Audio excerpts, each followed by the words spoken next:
মুসান্না এমন সময় শহীদ হলেন যখন তার তাঁবুর খুঁটি পারস্যের মাটিতে। তার পাশে ছিল তখন মাত্র ৩-৪ জন লোকতপ্ত মুজাহিদ। ওদিকে মাদায়েনে এত বিশাল ফৌজ তৈরি হচ্ছিল যে খোদ পারসিকরাও এত বড় ফৌজ এর আগে আর কখনো দেখেনি। মুসলমানদের জন্য সবচেয়ে বড় হতাশার ব্যাপার ছিল তাদের বিজিত এলাকাগুলো পারসিকদের বিদ্রোহের কারণে হাতছাড়া হয়ে যাওয়া। মুসান্না সেনা সাহায্য চেয়ে যে কাসেদ পাঠিয়েছিলেন, মদিনা থেকে সেই সেনা সাহায্য রওনা হয়ে গিয়েছিল, কিন্তু তাদের জানা ছিল না মুসান্নার অনুপস্থিতিতে মুজাহিদদের উপর দিয়ে কি বয়ে যাচ্ছে। মুসান্নার মৃত্যুর কোলে ছায়া ওদেরকে সবসময় সেসব শহীদদের কথা মনে করিয়ে দিচ্ছিল যারা পারস্যের মাটিতে লড়ে তাদের বুকের তাজা খুন ঢেলে জামে শাহাদাত পান করেছিল। মুজাহিদরা একসঙ্গে কোথাও বসলেই তাদের স্মৃতিচারণ করত। এতগুলো প্রাণ আর এতগুলো রক্তের বিসর্জন কি বৃথা যাবে? আমরা কি আমাদের সঙ্গীদের অগ্নি পূজারীদের মাটিতে দাফন করার জন্য নিয়ে এসেছিলাম? কিয়ামতের সেই মহাসমাবেশে তাদেরকে আমরা কি জবাব দেব? আমরা জীবিত ফিরে গেলে তো শহীদদের আত্মা আমাদেরকে লজ্জাই দিয়ে যাবে। হে আল্লাহ, আল্লাহ, তুমি তো পারো, আমাদের নয়, এসব শহীদদের মর্যাদা রেখো। আমরা কখনো পিঠ দেখাবো না, প্রতিশোধ নেব। শহীদদের রক্তের প্রতিটি ফোঁটার প্রতিশোধ নেব।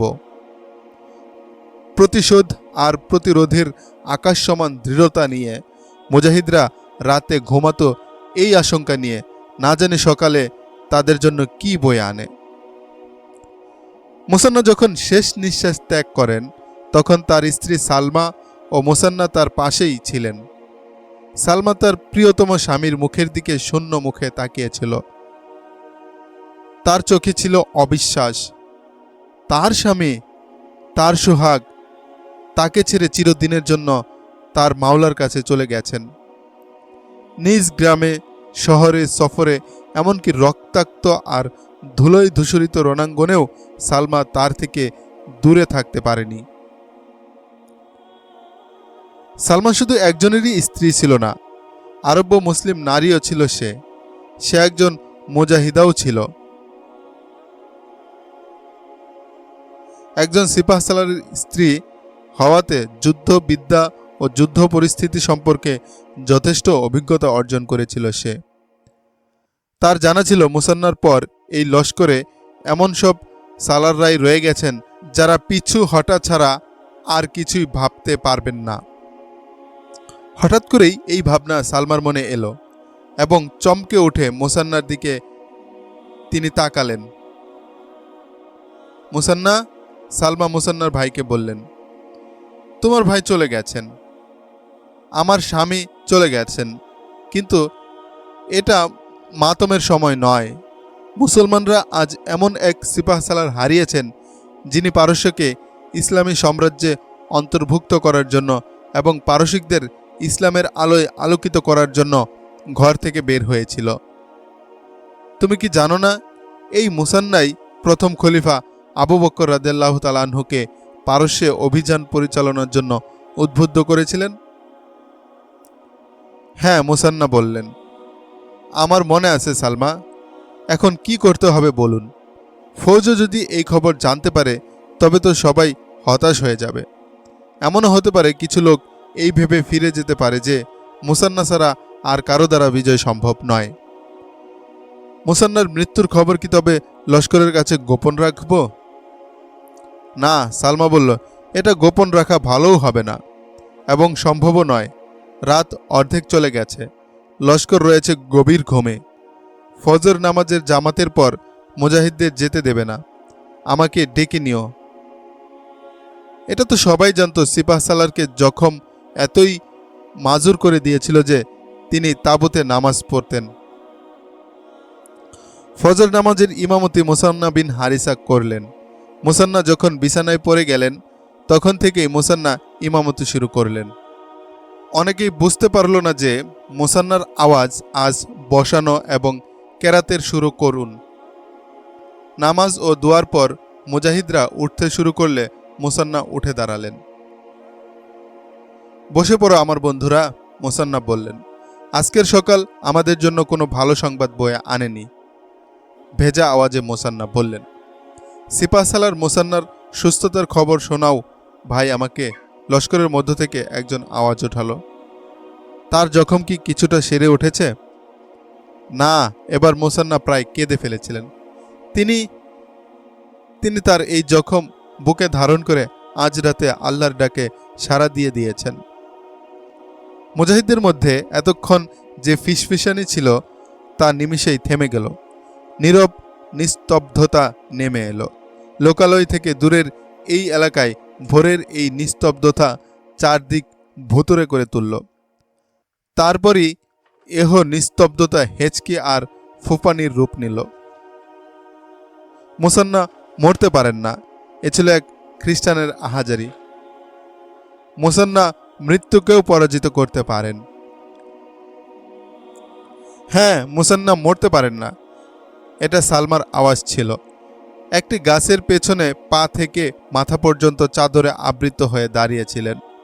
শুধু চোখ দুটি দেখা যাচ্ছিল তার। সামনে এসে তিনি উঁচু আওয়াজে বলল, তুমি ঠিক বলেছ, মুসান্না মৃত্যুকেও জয় করতে পারেন। যে মারা গেছেন সেটা মুসান্নার দেহ। মুসান্না আমাদের সঙ্গে জাগরুক থাকবে। মুজাহিদিনে ইসলাম, তোমরা মুসান্নার জন্য ঘর থেকে বের হওনি, তোমরা আল্লাহর হুকুমে বের হয়েছিলে। মুসান্নার মৃত্যুতে সবচেয়ে বেশি বেদনাহত আমার হওয়া উচিত। তিনি আমার জীবন সফরের সঙ্গী ছিলেন, কিন্তু এটা দুঃখে ভেঙে পড়ার সময় নয়। মুসান্নাকে নিজেদের বুকে, নিজেদের চেতনায় জীবিত রাখতে হবে আমাদের। তোমরা সবাই মুসান্না, একজনের মৃত্যুতে সবাই মরে যায় না। রাসূলুল্লাহ সাল্লাল্লাহু আলাইহি সাল্লাম আমাদের থেকে বিদায় নেওয়ার পর কাফেররা আনন্দ করেছিল। তারা ভেবেছিল এবার ইসলামও বিদায় নেবে। বিদ্রোহিতার তুফান ছড়িয়ে দিয়েছিল তারা। মনে হচ্ছিল কেউ তা রোধ করতে পারবে না, কিন্তু সিদ্দিকে আকবর রাদিয়াল্লাহু তাআলা আনহু তা রুখে দিয়েছিলেন। তোমরাই কি সে তুফান রুখনি? তোমাদের মধ্যে সেই মুজাহিদরাও আছে যারা মুরতাদদের মস্তক পিষে ফেলেছিল। ফৌজও শীঘ্রই আসছে, হিম্মত হারা হয়ে বসে পড়ো না। মুসান্নার ভাই মাসুদের কথা কি তোমাদের মনে নেই? জখমই হয়ে পড়ে যাওয়ার পূর্বে তিনি বলেছিলেন, হে বনু বকরের সন্তানরা, নিজেদের ঝান্ডা বুলন্দ রাখো, আল্লাহ তোমাদেরও বুলন্দ রাখবেন। খবরদার, আমার মৃত্যুতে তোমরা হতাশ হয়ে ভেঙে পড়ো না। তারপর মাসুদ শহীদ হয়ে গিয়েছিলেন এবং মুসান্না ঘোষণা করেছিলেন, আমার ভাই শহীদ হয়েছে, কোনো দুঃখ নেই এতে। বীর সেনারীরা এভাবেই প্রাণ দিয়ে থাকে। মুসান্না ও মাসুদের সেই ঘোষণা আজও তোমরা বুকে ধারণ করো। মুসান্নার চেতনা দীপ্ত মনোবল তোমরা নিজেদের মধ্যে জাগ্রত করো। তিনি তার তীব্র জখমের কোনো পরোয়া করেননি। অক্লান্ত লড়ে গেছেন এবং বীর বাহাদুরের মতো প্রাণ দিয়ে গেছেন। আমরাও বীরের মর্যাদায় প্রাণ দেব, লস্করের মধ্য থেকে এক মুজাহিদ নারা লাগালো। এর সঙ্গে সঙ্গে পুরো লস্কর জোশ দীপ্ত স্লোগানে মুখরিত হয়ে উঠল। মুসান্না ছিলেন বনু বকরের সর্দার পরিবারের লোক। তার গোত্রের মধ্যে তিনি সর্বপ্রথম ইসলাম গ্রহণ করেন এবং অনেক দিন পর্যন্ত তিনিই একমাত্র সে গোত্রের মুসলমান ছিলেন। তিনি শুধু একজন মুসলমানই ছিলেন না, খালিদ ইবনুল ওয়ালিদ রাদিয়াল্লাহু তাআলা আনহু এর মতো সিপাহসালারের সঙ্গে কাঁধে কাঁধ মিলিয়ে রোমকদের বিরুদ্ধে সিরিয়ায় লড়াই করেছিলেন।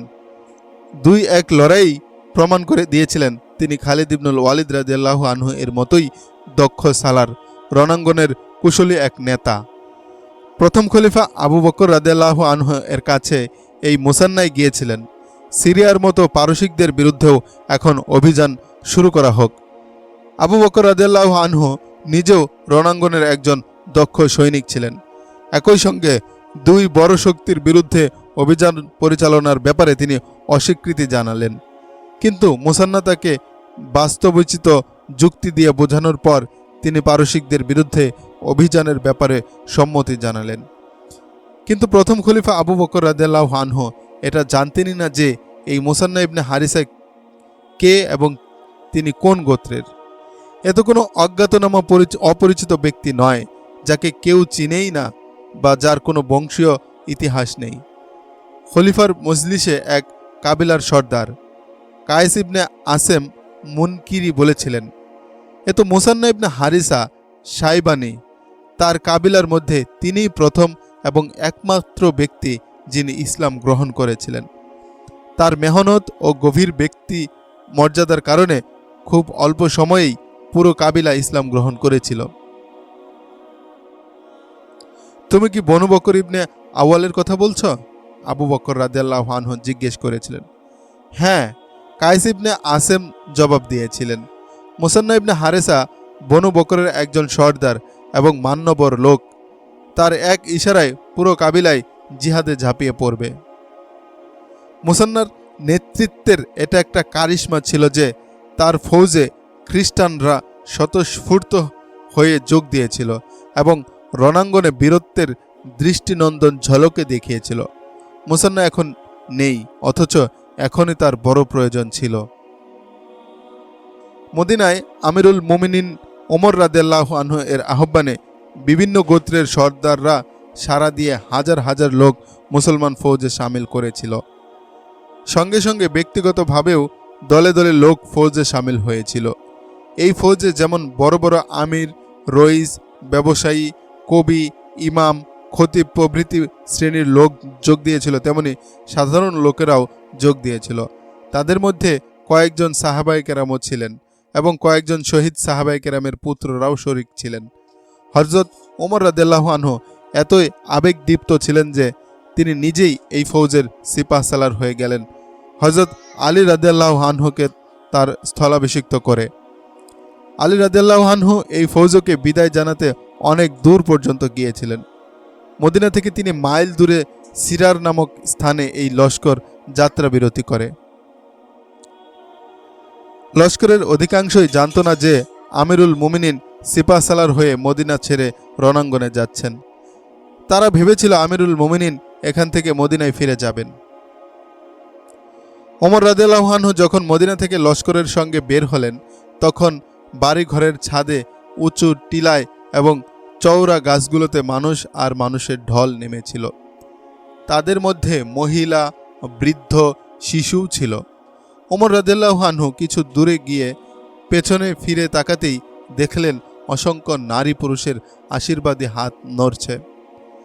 আমিরুল মুমিনিন সেদিকে তাকিয়েই রইলেন। তখন তার চেহারা আনন্দ আর বিস্ময়ে ঝলমল করছিল। হঠাৎ তিনি আকাশের দিকে তাকিয়ে বললেন, হে আল্লাহ, তোমার এই বান্দাদের সামনে আমাকে লজ্জিত করো না। সিরারে পৌঁছে উমর রাদিয়াল্লাহু আনহু খানিক বিশ্রাম করছিলেন। এমন সময় হযরত উসমান রাদিয়াল্লাহু আনহু তার কাছে গিয়ে বললেন, আমিরুল মুমিনিন উসমান রাদিয়াল্লাহু আনহু বললেন, পুরো লস্কর আমি ঘুরে এসেছি। কারোই জানা নাই যে ফৌজের সিপাহসালার আপনি নিজে। সবাই মনে করছে আপনি এখান থেকে চলে যাবেন। এটা তো সবারই জানা উচিত, উমর রাদিয়াল্লাহু আনহু বললেন। এই লস্করে বিভিন্ন কাবিলার সর্দার রয়েছেন আরবের শীর্ষস্থানীয় বুদ্ধিজীবী, কবি, খতিব এবং সম্মানিত আরও অনেকে। সকলের পরামর্শ ও অনুমতি ছাড়া আমার সিপাহসালার না হওয়াটাই উত্তম। নামাজের সময় হচ্ছে, আজান দিয়ে নামাজের ব্যবস্থা করো। নামাজের পর লস্করের নেতৃত্বের ব্যাপারে ফয়সালা হবে। জামাতে নামাজের পর ওমর রাদিয়াল্লাহু তাআলা আনহু উঠে দাঁড়ালেন। সমবেত লস্করকে জিজ্ঞেস করলেন, তাদের সিপাহসালার কে হবে? ওমর ইবনুল খাত্তাব। লস্কর থেকে অনেকগুলো কণ্ঠের সম্মিলিত আওয়াজ উঠল। তারপর অনেকক্ষণ পর্যন্ত ওমর ইবনুল খাত্তাব, আমিরুল মুমিনিন, তিনি স্বয়ং চলুন, তিনি সিপাহসালার আওয়াজ উঠতে লাগল। মুজাহিদিনে ইসলাম ওমর রাদিয়াল্লাহু তাআলা আনহু উঁচু আওয়াজে বললেন, আমার ইচ্ছা তো এটাই, কিন্তু এখানে এমন অনেকে আছেন যারা আমার চেয়ে উত্তম ফয়সালা করতে পারেন। আমি তাদের পরামর্শ ছাড়া কোনো ফয়সালা করতে পারবো না। লস্করে যোগদানকারী সাহাবায়ে কেরামের সঙ্গে পরামর্শ সভার ব্যবস্থা করা হলো। আমার বন্ধুরা, ওমর রাদিয়াল্লাহু আনহু বললেন, লস্করের সামনে আমি আমার ইচ্ছা ব্যক্ত করেছি যে এই লস্করের নেতৃত্ব আমি দিতে চাই। আমি খলিফা বলে তোমাদের উপর কোনো কিছু চাপিয়ে দেব না। আমি কি করব আমাকে বলো।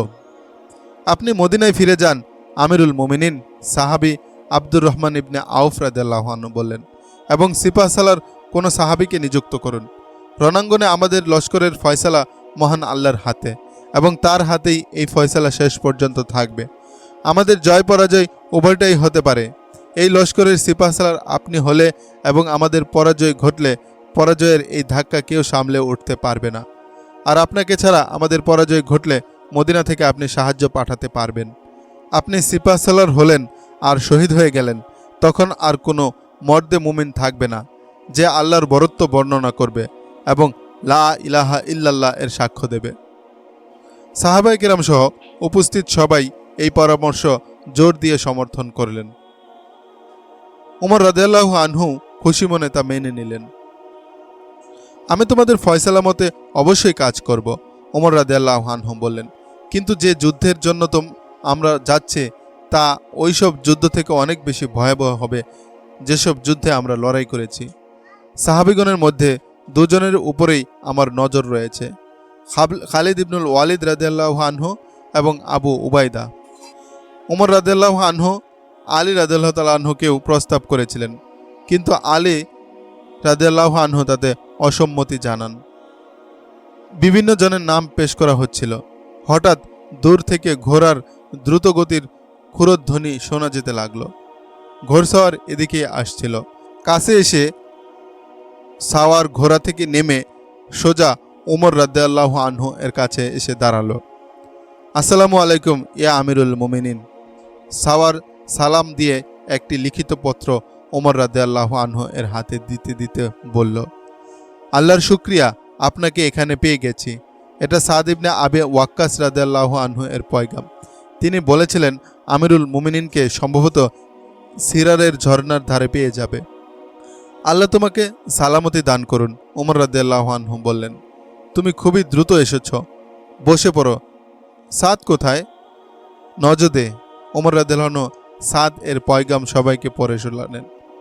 তিনি লিখেছিলেন, বিসমিল্লাহ, আমিরুল মুমিনিন ওমর ইবনুল খাত্তাবের নামে তিনি হাজার ফৌজ।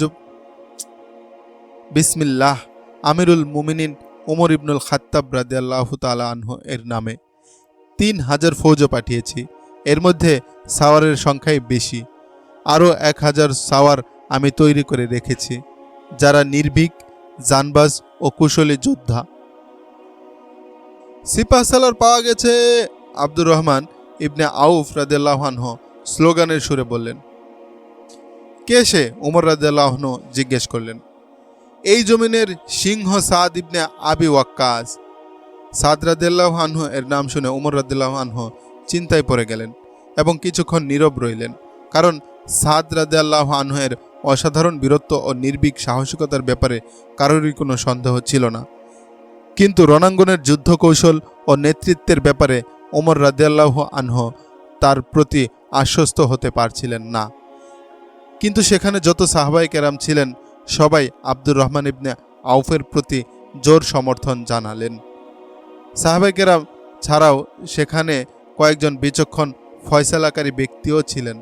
তারাও আব্দুর রহমান ইবনে আউফ রাদিয়াল্লাহু আনহু এর প্রতি সমর্থন দিয়ে সাদ রাদিয়াল্লাহু আনহু এর পক্ষেই ফয়সালা দিলেন। এখনই ফিরে যাও নজদে। ওমর রাদিয়াল্লাহু আনহু সাদ রাদিয়াল্লাহু আনহু এর কাসেদকে বললেন, তোমার ঘোড়াটি ক্লান্ত, তাজাদম কোনো ঘোড়া নিয়ে যাও এবং সাদ রাদিয়াল্লাহু আনহুকে এখনই এখানে আসতে বলো। তার সঙ্গের 1000 ঘোড়সওয়ারও যেন নিয়ে আসে। সাদ ইবনে আবি ওয়াক্কাস রাদিয়াল্লাহু আনহু শুধু সাহাবীই ছিলেন না, রাসূলুল্লাহ সাল্লাল্লাহু আলাইহি সাল্লামের মামাও ছিলেন। 17 বছর বয়সে তিনি ইসলাম গ্রহণ করেছিলেন। প্রথম পর্যায়ে ইসলাম গ্রহণকারীদের মধ্যে তিনি অন্যতম।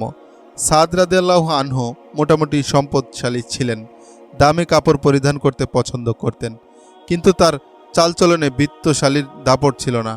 যুদ্ধের ময়দানের প্রসিদ্ধ বীর ছিলেন। রাসূলুল্লাহ সাল্লাল্লাহু আলাইহি সাল্লামের সঙ্গে সবগুলো যুদ্ধেই শরিক ছিলেন। উহুদ যুদ্ধের তীব্র সংকটের সময় যে কয়জন তীরন্দাজ রাসূলুল্লাহ সাল্লাল্লাহু আলাইহি সাল্লামকে বেষ্টনীতে নিয়ে হেফাজত করেছিলেন, সাদ রাদিয়াল্লাহু আনহু ছিলেন তাদের সবার অগ্রণী। তার অনবরত তীব্র তীর নিক্ষেপের কারণে দুশমন কাছে ঘেঁষতে পারছিল না। রাসূলুল্লাহ সাল্লাল্লাহু আলাইহি সাল্লাম তখন তাকে বলেছিলেন, আমার পিতামাতা তোমার প্রতি উৎসর্গিত হোক, এভাবেই তীর চালিয়ে যাও। ইসলামের সর্বপ্রথম দুশমনের বিরুদ্ধে তীর নিক্ষেপকারী ছিলেন এই সাদ রাদিয়াল্লাহু আনহুই। যুবক বয়সে তিনি একবার কঠিন অসুখে পড়েছিলেন, বাঁচার আশাও প্রায় ছেড়ে দিয়েছিলেন। তার একটিমাত্র কন্যা ছিল। একদিন রাসূলুল্লাহ সাল্লাল্লাহু আলাইহি সাল্লাম তাকে দেখতে গেলেন। ইয়া রাসূলুল্লাহ, সাদ রাদিয়াল্লাহু আনহু বলেছিলেন, আমার যে সম্পদ রয়েছে তার একাংশ আমার মেয়েকে দিয়ে আর 2 অংশ কি মুসলমানদের জন্য দান করে দেব? না, রাসূলুল্লাহ সাল্লাল্লাহু আলাইহি সাল্লাম বললেন। 2 অংশ? না সাদ। তাহলে কি 1/3? 1/3 রাসূলুল্লাহ সাল্লাল্লাহু আলাইহি সাল্লাম বলেছিলেন, এটাও বেশি, আরেকটু কমাও। উত্তম হলো নিজের সন্তান সন্ততিকে এতটুকু স্বাচ্ছন্দ্যে রেখে যাওয়া যাতে তারা অন্যের কাছে হাত না পাতে। এই সাদ রাদিয়াল্লাহু আনহু এখন পারসিকদের বিরুদ্ধে যে লস্কর তৈরি করা হয়েছে তার সিপাহসালার নিযুক্ত হলেন। হে সাদ, ওমর রাদিয়াল্লাহু আনহু তাকে সর্বশেষ হেদায়েত প্রদানের সময় বললেন, হে বনু উহাইবের গর্ব, কখনো এমন অহংকার মনে ঠাঁই দিও না যে তুমি রাসূলুল্লাহ সাল্লাল্লাহু আলাইহি সাল্লামের মামা এবং সম্মানিত সাহাবী। তোমার শ্রেষ্ঠত্ব ও অবদান যা কিছু আছে তা তো তোমার কর্মফল, তোমার কৃত আমলের সাফল্য। আল্লাহ মন্দকে মন্দ দ্বারা নয়, নেকি দ্বারাই দূর করেন। আল্লাহ ও বান্দার মাঝে আনুগত্য ছাড়া দ্বিতীয় কোনো সম্পর্কের অস্তিত্ব নেই। আল্লাহর এই দিন সবাই সমান। শ্রেষ্ঠত্ব শুধু তারই যে আনুগত্য সবার অগ্রণী।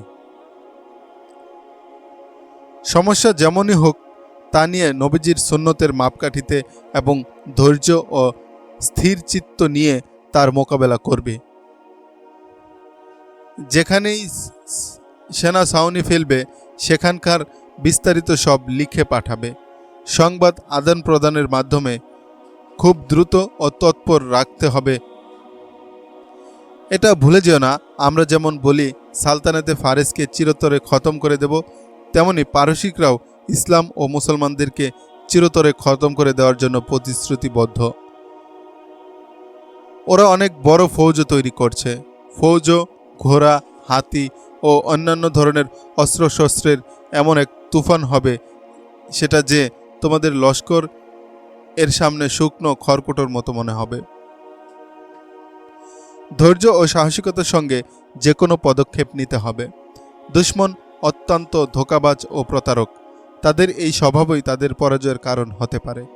সবার সঙ্গে তোমাদের আচরণ যেন হৃদ্যতাপূর্ণ ও সহানুভূতির হয়। যেসব ফার্সি বন্দী হয়ে তোমার হেফাজতে আসবে তাদের সঙ্গে কোমল আচরণ করবে। পারসিকদের একাট্টা দেখে ঘাবড়ে যেও না, তাদের অন্তর কখনো একাট্টা হবে না। তোমাদের পিছু হটতে হলে আরবের সীমান্তবর্তী এলাকায় ঢুকে পড়বে। পারসিকরা এই কঙ্কর ও টিলাময় মেরু সম্পর্কে অবগত নয়। তারা এখানে ঢুকলে রাস্তা হারিয়ে তোমাদের ফাঁদে পা দেবে, তখন তোমরা পাল্টা হামলা করতে পারবে। ওমর রাদিয়াল্লাহু আনহু এরপর হযরত আলী রাদিয়াল্লাহু আনহু ও কিছু হেদায়েত দিয়ে লস্করকে বিদায় দিয়ে দিলেন। এই লস্করে 70 জন এমন সাহাবী ছিলেন যারা বদর যুদ্ধে লড়াই করেছিলেন। এমন 300 বুজুর্গ ছিলেন যারা মক্কা বিজয়ে শরিক ছিলেন। আর ছিলেন 700 জন সাহাবায়ে কেরামের পুত্ররা। কেউ ছিলেন মর্যাদার শীর্ষ চূড়ায় উজ্জ্বল নক্ষত্র, কারো ব্যক্তিসত্তা ছিল সূর্যের প্রখর আলোর মতো সর্বত্র বিস্তৃত, কিংবা কেউ ছিল টকবগে শৌর্য বীর্যে বলবান নবীন সৈনিক। আবার কেউ বিত্তশালী, কেউ অতি দরিদ্র। কিন্তু তারা যখন এই ফৌজে একত্রিত হলেন তখন সবাই হয়ে উঠলেন মর্যাদার একই কিস্তিতে। সবার সত্তা এক, মুসলমান, মুজাহিদ, সবার অঙ্গীকার এক, তেজোদ্দীপ্ত জজবাই, সবাই বলিয়ান। নেতৃত্ব পাওয়ার বাসনা তাদের কারো মনেই ঠাঁই পায়নি। নেতৃত্বকে তারা এড়িয়েই চলতেন, স্থান বিশেষ ঘৃণাও করতেন। অনেক রইস ও কাবিলার অসংখ্য সর্দারও এই লস্করে ছিলেন। তাদেরকেও ভিন্ন মর্যাদা ও আলাদা সুযোগ সুবিধা পাওয়ার আশা করেননি। এমন প্রত্যাশাকে তারা পাপই মনে করতেন। মাদায়ানের বাইরে এবং ভেতরে সবখানেই বড় ফৌজি ক্যাম্পে ভরে গিয়েছিল। প্রতিটি ময়দানেই চলছিল বিভিন্ন প্রশিক্ষণ। কোথাও নবীনদের শাহসওয়ার বানানো হচ্ছিল, কোথাও তীরন্দাজি নেজাবাসির চর্চা চলছিল, কোথাও হাতিবহরকে কসরত করানো হচ্ছিল, দুশ্মনকে কিভাবে পিষে মারতে হবে তাও হাতিদের শেখানো হচ্ছিল। এত বড় ফৌজ দেখে যে কেউ নিশ্চিত করে বলতে পারত এই ফৌজ যেখান দিয়ে যাবে সেখানকার কোনো বস্তি, কোনো শহর, কোনো এলাকা এবং কোনো পাহাড়ি দাঁড়িয়ে থাকতে পারবে না। এই ফৌজ প্রচণ্ড তুফানের মতো পেছনে শুধু লাশের মিছিল আর ধ্বংসস্তূপ ফেলে সামনে এগিয়ে যাবে। পারস্যের নয়া বাদশাহ ইয়াজদগিরদ ৮-১০ জন ঘোড়সওয়ারের একটি মুহাফিজ দল নিয়ে সেনা ক্যাম্প ঘুরে ঘুরে দেখছিল। তার সঙ্গে রুস্তমও ছিল। রুস্তমের প্রতি ইয়াজদগিরদের প্রচণ্ড বিশ্বাস ছিল। প্রকৃতপক্ষেই রুস্তম রণাঙ্গনের কেয়ামত মাতানো একটি বিভীষিকার নাম ছিল। এই বিভীষিকার রোমকদের মতো যুদ্ধ শক্তিকেও আচ্ছন্ন করেছিল।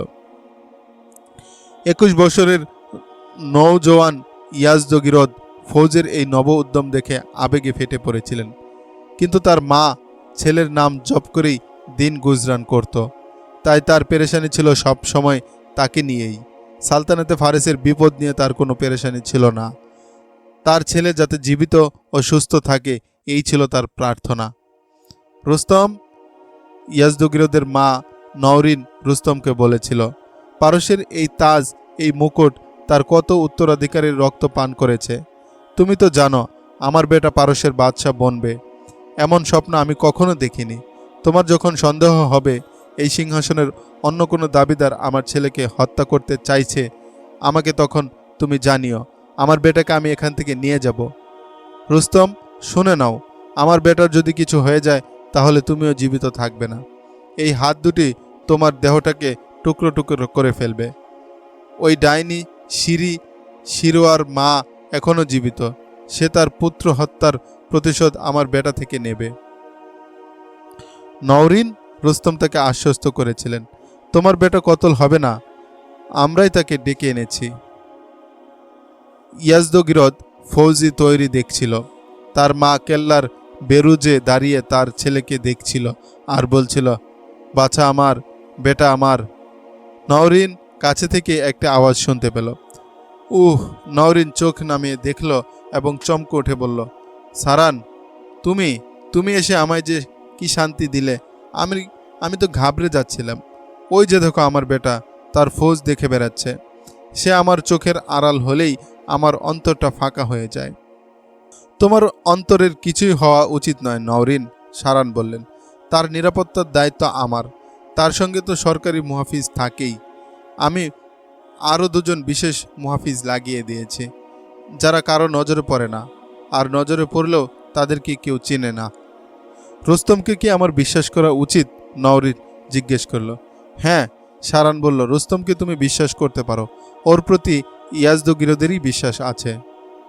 যে রুস্তমের প্রতি সারান ও ইয়াজদগিরদের নির্ভেজাল বিশ্বাস ছিল, সে সেদিন মাদায়েন থেকে খানিক দূরের একটি বস্তির একটি ঘরে বসা ছিল। বাহির থেকে বাড়িটি সাধারণই মনে হচ্ছিল, কিন্তু ভেতরের সাজসজ্জা ছিল কোনো শাহী মহলের। এই বাড়িটি ছিল কিসরা পারভেজের প্রেমা সম্পদ স্ত্রী শিরির। যে রুস্তমের প্রতি সারান ও ইয়াজদগিরদের নির্ভেজাল বিশ্বাস ছিল, সে সেদিন মাদায়েন থেকে খানিক দূরের এক বস্তির একটি ঘরে বসা ছিল। বাহির থেকে বাড়িটি সাধারণই মনে হচ্ছিল, কিন্তু ভেতরের সাজসজ্জা ছিল কোনো শাহী মহলের। এই বাড়িটি ছিল কিসরা পারভেজের প্রেমা সম্পদ স্ত্রী শিরির। পারস্যের ভাগ্য একসময় যার হাত লুটেপুটে খেয়েছিল। শিরি যে এখানে লুকিয়ে টুকিয়ে থাকতো এমন নয়। লোকেরা জানতো এটা কিসরার রানী শিরির বাড়ি। লোকেরা তার আড়ালে আবডালে বলতো, দেখো অন্যের ভাগ্য নিয়ে যে ছিনিমিনি খেলতো তার আজ কি অবস্থা। খসরু পারভেজের কন্যা পুরান দখত যখন সালতানাতে ফারেসকে ধ্বংসের হাত থেকে বাঁচানোর জন্য সিংহাসনে আরোহণ করেছিল, তখন খসরু পারভেজের সব স্ত্রী মহল ছেড়ে চলে গিয়েছিল। বিভিন্ন বসতিতে গিয়ে তারা থাকতে শুরু করে। সিরিয় মাদায়েনের কাছেরই একটি গ্রামে চলে গিয়েছিল। মুসলমান লস্কর যখন সাদ রাদিয়াল্লাহু আনহু এর নেতৃত্বে মাদায়েন অভিমুখে অগ্রসর হচ্ছিল এবং মাদায়েনে বিশাল ফৌজও তৈরি হচ্ছিল, তখন রুস্তম সিঁড়ির ঘরে বসা ছিল। সিঁড়ির কাছে এটা তার প্রথম আসা নয়, আরও কয়েকবার রুস্তম এখানে এসেছিল। সিঁড়ির বয়স পৌরত্বে পৌঁছলেও তার রূপ যৌবন যেন তখনও অম্লানই ছিল। যৌবনের এই টান রুস্তম বেশি দিন ভুলে থাকতে পারত না। কি ভেবে এসেছ রুস্তম? সিঁড়ি রুস্তমকে জিজ্ঞেস করল। তুমি বলেছিলে এবার যখন আসবে তখন তোমার ফয়সালা শোনাবে। আমি চাই আমার পুত্র হত্যার প্রতিশোধ। এজন্য যদি পারস্যের শাহেনশাহীও খতম হয়ে যায় তো যাক না। অবস্থা তো তোমার সামনেই আছে, রুস্তম বলল। তুমিও দেখছ এ অবস্থায় তোমার উদ্দেশ্য পূরণ সম্ভব নয়। ইয়াজদগিরদকে আমি মসনদে বসাইনি, আমি রুমরারা তাকে এনেছে। তারা বলেছিল জেনারেলরা যদি নিজেদের বিরোধ মীমাংসা না করে তবে তারা শাহী খানদানের বিরুদ্ধে বিদ্রোহ শুরু করবে। তুমি দেখছ মাদায়েনে কিভাবে ফৌজ তৈরি হচ্ছে এবং কিভাবে দলে দলে লোক ফৌজে সামিল হচ্ছে। এটাও জেনেছ তুমি, লোকেরা বিদ্রোহ করে মুসলমানদের কাছ থেকে নিজেদের এলাকা ফিরিয়ে নিয়েছে। মনে রেখো, পারস্যের হুকুমত এখন জনগণের হাতে। এ অবস্থা শীঘ্রই পাল্টে যাবে, তখন যা বলবো তাই করব। কাছে এসো রুস্তম, সিঁড়ি ফিসফিস করে বলল। আমার প্রয়োজন রয়েছে তোমাকে। আমার প্রয়োজন পূরণ করে দিলে এর বিনিময়ে আমি অবশ্যই দেব। একটি গোপন খবর তোমাকে বলে রাখি, আমি একটি ধন ভাণ্ডার একখানে লুকিয়ে রেখেছি। এজন্য আমার একজন পুরুষ মানুষ দরকার। আমি একা একজন মহিলা কি করতে পারবো? সেই পুরুষটি তুমি হতে পারো। তুমি জানো তোমার প্রতি আমার কতটুকু আস্থা রয়েছে। ওই ধন ভাণ্ডার দিয়ে কি করবে? রুস্তম জিজ্ঞেস করল। আমাদের দুজনের কাছেই আসবে, সিঁড়ি বলল। আচ্ছা বলো তো, পারস্যের ব্যাপারে আমাদের ভবিষ্যৎ কি? ভালো নয় সিঁড়ি, রুস্তম বলল। এখন আমরা অনেক বড় ফৌজ তৈরি করছি। মুসলমানরা এত ফৌজ কখনো সংগ্রহ করতে পারবে না এবং তারা তা দেখেও নি। তারপরও আমার সন্দেহ হচ্ছে আমাদের ফৌজ ময়দানে জমে লড়তে পারবে কিনা। তুমি কি কোনোভাবে যুদ্ধটা বন্ধ করার চেষ্টা করতে পারবে? সিঁড়ি জিজ্ঞেস করল। তা পারবো। তাহলে তাই করো, সিঁড়ি বলল। যুদ্ধটা বন্ধ করে দাও। আমি তোমাকে সাফ কথা বলে দিচ্ছি, আমি এই সাম্রাজ্যের সম্রাজ্ঞী হতে চাই। তুমি জানো তখন তোমার পদমর্যাদা কি হবে। আর যদি মাদায়েন মুসলমানরা দখল করে নেয় তখন যেভাবেই পারো কয়েকজন গোলাম নিয়ে আমার পর্যন্ত পৌঁছে যাবে। গোলামরা ওই জায়গাটা খোদাই করবে। যারা তোমার এই ধনভাণ্ডার লুকিয়েছিল তাদের পক্ষ থেকে কোনো আশঙ্কা নেই তোমার? রুস্তম জিজ্ঞেস করল। না, সিঁড়ি বলল, কোনো ভয় নেই। ওরা 6 জন ছিল। ধনভাণ্ডার লুকানোর পর ওদের একজন জীবিত রাখা হয়নি। খাবারে বিষ মিশিয়ে ওদেরকে মেরেছিলাম। ওদের লাশ নদীতে ভাসিয়ে দেওয়া হয়েছিল। রুস্তম, যুদ্ধ যদি বেঁধেই যায়, যেভাবে হোক তুমি জীবিত থাকতে চেষ্টা করবে। এই ধনভাণ্ডার কিসরা পারভেজের সময় আমি চুরি করে পৃথক করে রেখেছিলাম। আমি জানতাম বাদশাহরা খেয়ালি হয়, যখন চাইবে তখনই ছুঁড়ে ফেলে দেবে। তুমি কি আমার মতলব বুঝতে পারছো রুস্তম? রুস্তম খুব ভালো করেই বুঝতে পেরেছিল। সে সিঁড়িকে আশ্বস্ত করেছিল যুদ্ধ যেতে সে নানান টালবাহানার আশ্রয় নেবে এবং যেভাবেই হোক সিঁড়িকে নিয়ে মাদায়েন থেকে চম্পট দেবে।